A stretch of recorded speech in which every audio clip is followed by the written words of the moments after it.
From where we stand, the sun seems so calm and peaceful. But like humans, and basically the whole living world, the sun has its own phases when it's more or less active. It's just that the consequences are way bigger and more chaotic when the sun becomes hyperactive. Let's zoom in to see what's happening up there. So one of the ways we measure the activity of our star is by counting sunspots on its surface. Sunspots are dark patches that form when the sun's magnetic field gets all tangled up. It's simple. The more sunspots, the more active our sun is. And it seems the sun has been partying like crazy recently. The number of sunspots scientists have seen is the highest for nearly 21 years. In June, 163 sunspots appeared on the sun's surface. The last time we had so many dark patches across the sun was in September 2002, when there were 187 of them. Uh-oh. It seems this chaotic party is getting closer to its peak. And that's something we call solar maximum. How does all this even happen? The sun's magnetic field is strong and organized at some point. But as we said, sometimes comes the time when it kinda ends up tangled. Sort of like a ball of rubber bands that are wound together very tightly. This also means plasma is rising from the surface, forming loops, and causing a mess in the shape of solar flares and something we call coronal mass ejections, CME. That's when plasma in the sun's upper atmosphere, called the corona, goes crazy and bursts really strong. Then at some point, this ball snaps and completely flips and turns the South Pole into the North Pole and vice versa. All this happens every 11 years or so. So when the sun comes into this phase when it becomes very active, it shoots out hot blobs of plasma, gets big dark spots as large as planets, and releases powerful eruptions of energy and radiation. Something fascinating happens when the sun becomes more active. A thing called plasma waterfall or polar crown prominence, PCP. It's like a mini eruption that starts on the sun, and it seems like it tries to get away, but then the sun's magnetic field pulls it back before it can escape into space. And this plasma waterfall's really spectacular. It goes up to 62,000 miles above the surface. It's like you stack 8 Earths on top of each other. Then there's something called a polar vortex. It's like a gigantic halo of plasma that rotates around the sun's north pole really fast. This vortex happens when a large tentacle of plasma snaps apart and falls back toward the surface, similar to how a plasma waterfall forms. Scientists don't know why this plasma stays above the sun's surface for so long. And one of the cool examples of CMEs was a giant one in the shape of a butterfly in March this year. It got such an unusual shape because it exploded on the side of the sun we couldn't see, so it was impossible to fully measure how strong it was. Fortunately, that one didn't explode in our direction, but it might have hit Mercury a little bit. And it's possible it knocked off some dust and gas since Mercury has a weak magnetic field. All this sounds cool in theory, but it's not such good news for us. Because of all this, we might experience more intense solar storms that can, again, lead to geomagnetic storms on Earth. And these don't just sound alarming, they indeed are. They create chaos and disrupt the magnetic field of our planet. Geomagnetic storms can create beautiful northern lights, true. But we'd all rather enjoy such beauties as the aurora borealis in regular conditions, or just watch a good old sunset above the ocean. It's not that every solar storm will necessarily hit Earth, even if there are more of them. To reach our planet, they must be pointed in the right direction at the right moment. But if that happens, the storm can ionize the upper atmosphere, and bye-bye our communications. It can cause temporary blackouts for systems such as GPS and radio. It isn't necessarily a big problem on its own, but it can be very dangerous if it happens at the wrong time, like during a tsunami or an earthquake. The storms can also damage electrical infrastructure, like rail lines and power grids. If you're on a plane at that time, you might be exposed to higher levels of radiation. It's still not clear how dangerous that will be for you, but it can be a serious problem for astronauts in space. When solar storms mess with the magnetic field, this can affect the migrations of some animals, such as sea turtles, whales, and birds. Since things in the animal kingdom mostly work in the natural order, who knows how these animals go through or even survive such changes? And when the sun is at a maximum of its activity, satellites in space are in trouble too. We have more satellites in space than ever before.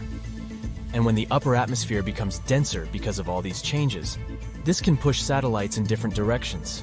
They might crash into one another, or some can even fall back to Earth. which again is only cool in movies with superheroes who can relatively easily deal with this stuff. Hopefully, we'll avoid a massive solar storm like the Carrington event. The story was similar. In August 1859, astronomers across the globe watched how the number of sunspots was getting bigger and bigger.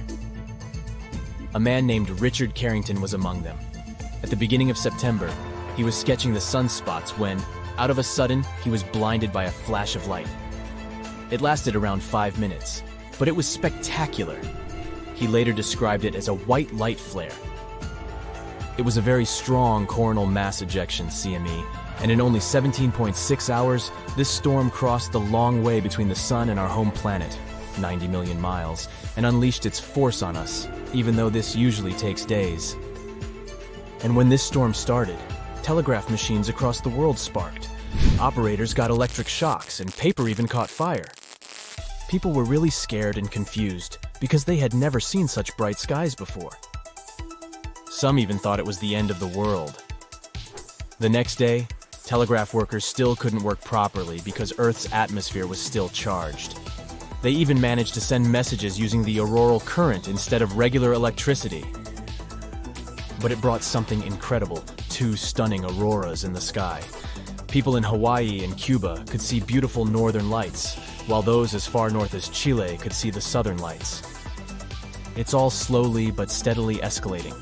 Take solar flares, for example. These are powerful bursts of energy from the sun. In 2022, there were 5 times more of these flares compared to the previous year. Plus the strongest ones, X-class flares, have been getting stronger and more common than before too. And this might be way more extreme than anyone thought. Plus, it's likely to start a little bit earlier than we predicted. Scientists first thought the peak would happen in 2025, but it seems it could even occur by the end of 2023. We can't completely protect ourselves if a solar storm hits us directly, but we can still do some things like ground planes, adjust the paths of satellites in space, and try to make sure vulnerable infrastructure stays safe. To do all this, we need better solar weather forecasts to help us get ready for the worst. All this might sound very bad at first, but don't worry, solar flares won't destroy our planet. They do send charged solar material toward us at pretty high speeds, but it's not like we're completely doomed if these things hit us. Our planet won't leave us unprotected. We still have the atmosphere and magnetic field that keep us relatively safe. Our thick atmosphere is like a shield that blocks radiation that might harm us. So these solar flares can mostly affect technology, but they won't destroy Earth. I guess we have our own superheroes after all. Look at this star. It lies at the heart of its system and makes up 99.8% of its mass. It's a relatively young star and part of a generation of stars known as Population 1. Yep, there's an older star generation called Population 2, and an even older, and not even proven, Population 3. Anyway, this star was born around 4.6 billion years ago. It most likely formed from a giant, rotating cloud of dust and gas.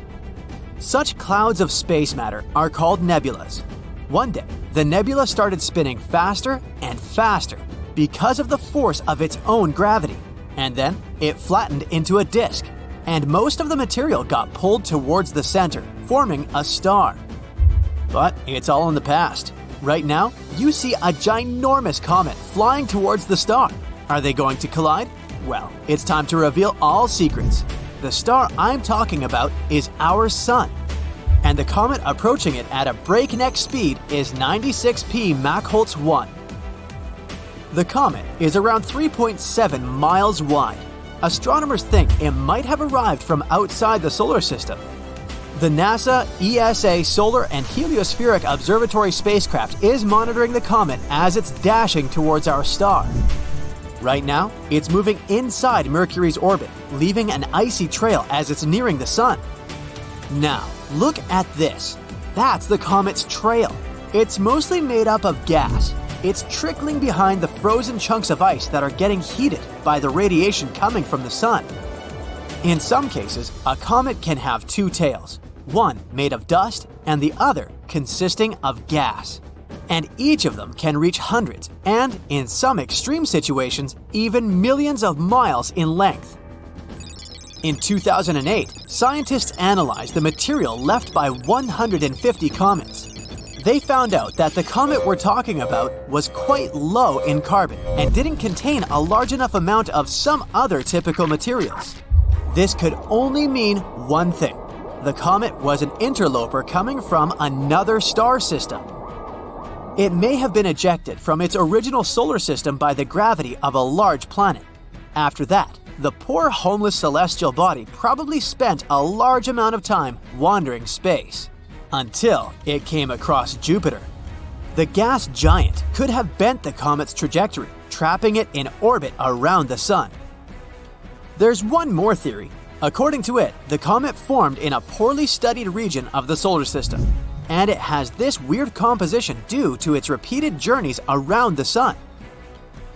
Now, scientists are watching the comet with bated breath. They're sure that once it collides with the sun, they'll be able to learn new information about this space wanderer.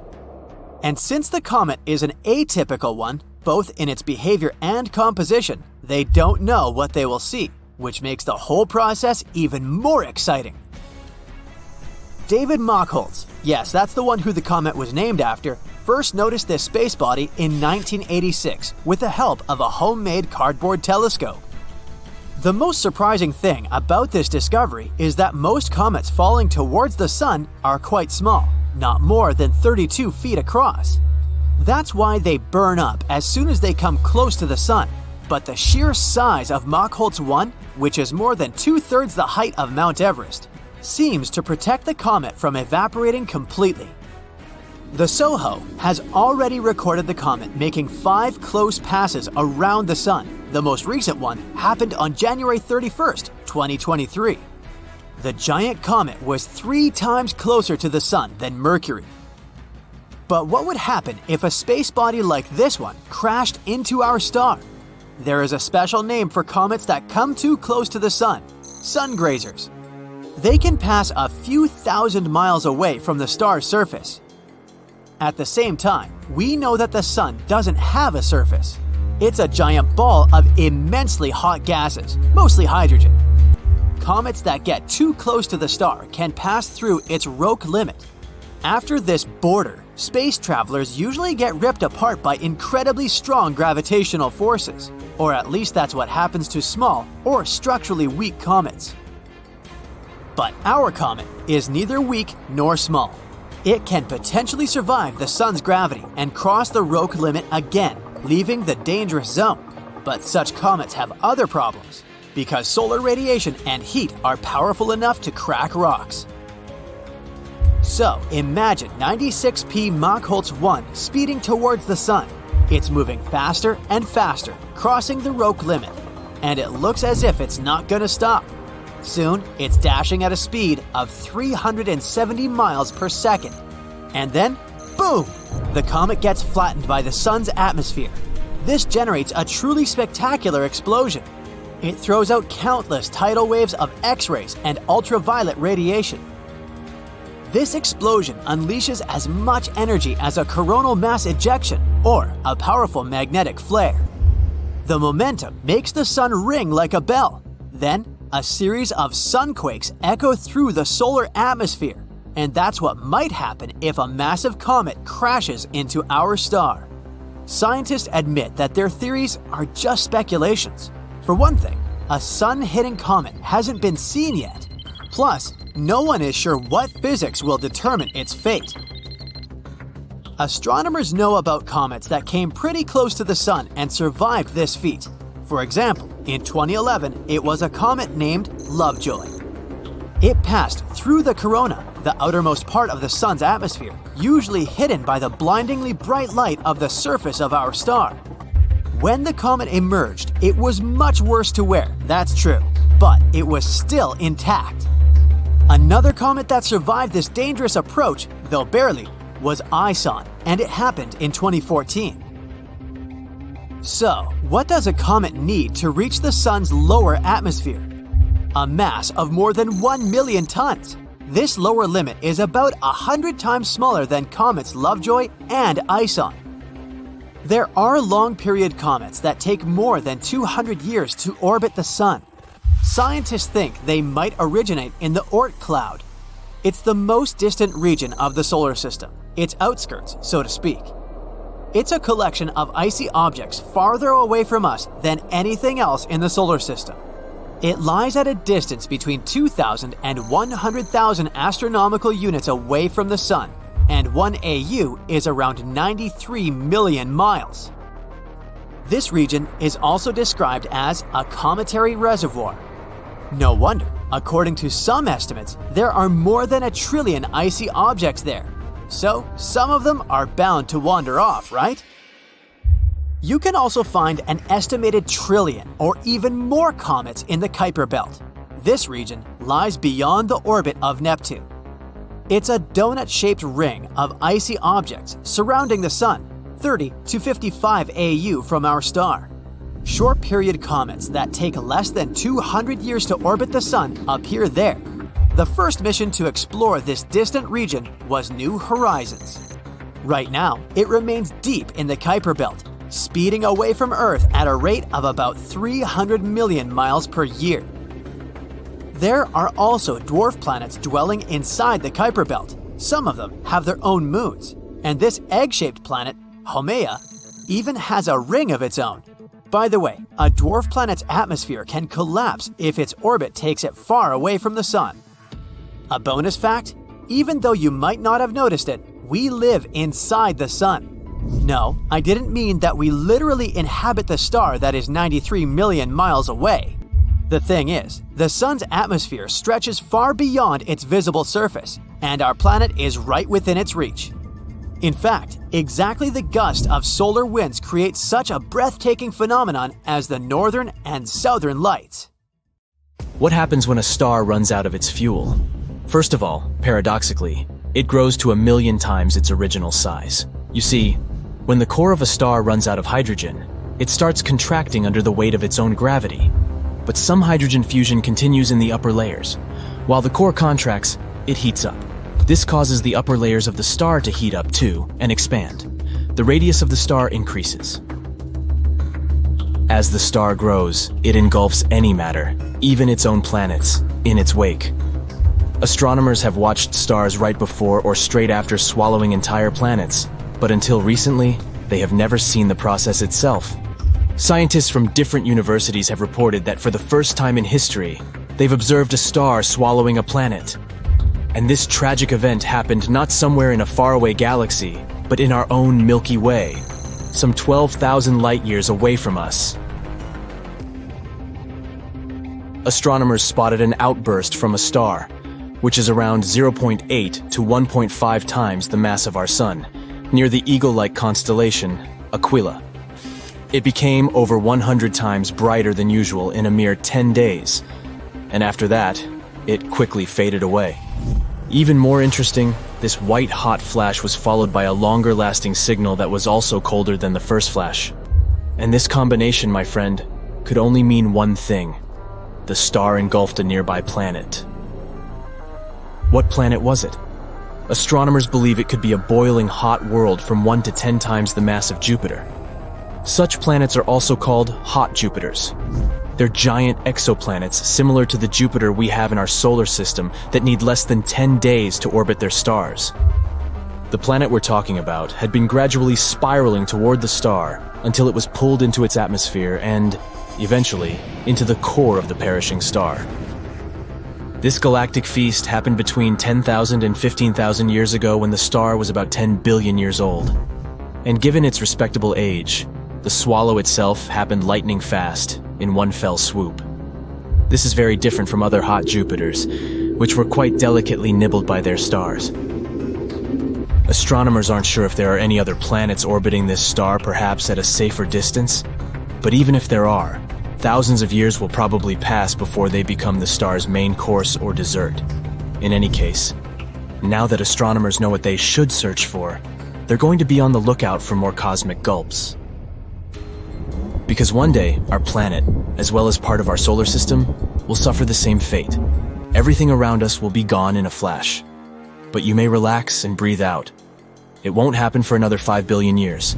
That's when the sun is supposed to burn out and expand so much that it will swallow the inner planets of the solar system, Mercury, Venus, Earth, and Mars. If people manage to colonize some other world by that time, which should be at least 10,000 light years away from Earth, they would be able to observe this catastrophe. The sun would suddenly become much, much brighter, and it would eject some material into space. It would swallow several planets, including Earth, before nonchalantly setting back to what it was. But stars are not the only things in the universe that swallow other space objects. There's another kind of cosmic monsters that munch on everything, even light. Have you guessed? Right. I'm talking about ruthless black holes. But what is more interesting, they not only devour stuff but also seem to spit it out. Not so long ago, scientists found out that the supermassive black hole at the center of our home Milky Way galaxy seems to be leaking. Why is it a game changer? Because it might mean that this black hole, called Sagittarius A*, whose mass is 4.1 million times the mass of our Sun, isn't a sleeping giant as previously thought. It might still be active, and this leakage may be the hole hiccuping while swallowing clouds of gas. During the research, the team of astronomers used the Hubble Space Telescope. It helped them spot a jet that looked like a blowtorch. It was pushing into clouds of hydrogen at the center of our galaxy. The jet seemed to spew gas like a hose directed into a pile of sand. This often happens around active black holes, surrounded by the material, pulled toward them by their immense gravitational pull. Some of this material gets into the black hole, but a small part of it gets swept outward by powerful magnetic fields. The research suggests that when a giant gas cloud gets too close to our supermassive black hole, it gets swallowed, and then the hole belches mini jets of matter. Fermi bubbles might be the result of the belches that happened around 2 to 4 million years ago. But recently, scientists have discovered another giant glowing bubble of hot gas. It aligned with the jet stretching for 35 light years or more from the supermassive black hole. Astronomers suspect that the jet could have plowed into this bubble of gas and inflated it. Now I'll tell you something even creepier. There seem to be black holes that might be eating each other. Well, kind of. They're actually trying to share their meal at the moment, but who knows what will happen in the near future. But let me go into detail. Astronomers have spotted 2 supermassive black holes, feasting on the cosmic material of 2 merging galaxies in distant space. These giants have been located with the help of the Atacama Large Millimeter Submillimeter Array of Telescopes, also known as ALMA. These telescopes are in northern Chile's Atacama Desert. Scientists originally used them to watch 2 merging galaxies located about 500 million light-years away from Earth. Astronomers have also noticed that 2 gigantic black holes were growing alongside each other not far from the center of the coalescing galaxy, UGC 4211. Apparently, these black holes came across each other when their host galaxies collided. One of the black holes is around 200 million times the mass of our Sun, and the other is a bit smaller, about 125 million times the mass of our star. Even though they aren't visible directly, the black holes are surrounded by bright clusters of warm, glowing gas and stars. All of this has been tugged close by the black hole's gravitational pull. Times will pass, and these black holes will start circling each other. And eventually they will collide, creating one, probably even bigger black hole. Scientists have been observing these black holes across multiple wavelengths of light and have come to the conclusion that they are kinda unique. They're located the closest to each other astronomers have ever seen. The distance between them is a mere 750 light years, which astronomically speaking, is just next door. Even more exciting, this distance is close to the limit of what modern technologies can detect. Interestingly, such ginormous merges are more typical for distant galaxies. This makes it harder for Earth-based telescopes to see them. But the sensitivity of ALMA helped astronomers observe those bright and compact regions where matter swirls around black holes. Imagine how surprised astronomers were when instead of one black hole, they saw 2 of them, munching on the dust and gas stirred up by the massive space merger. The most important thing about this discovery is that it may mean that such black hole binaries are likely to be much more common than we previously thought. And if pairs of black holes are so common, it might make it easier for us to study gravitational waves that occur when black holes collide. Such waves are also known as ripples in spacetime. If we talk about the recently discovered pair of black holes, it might still take them several hundred million years to crash into each other.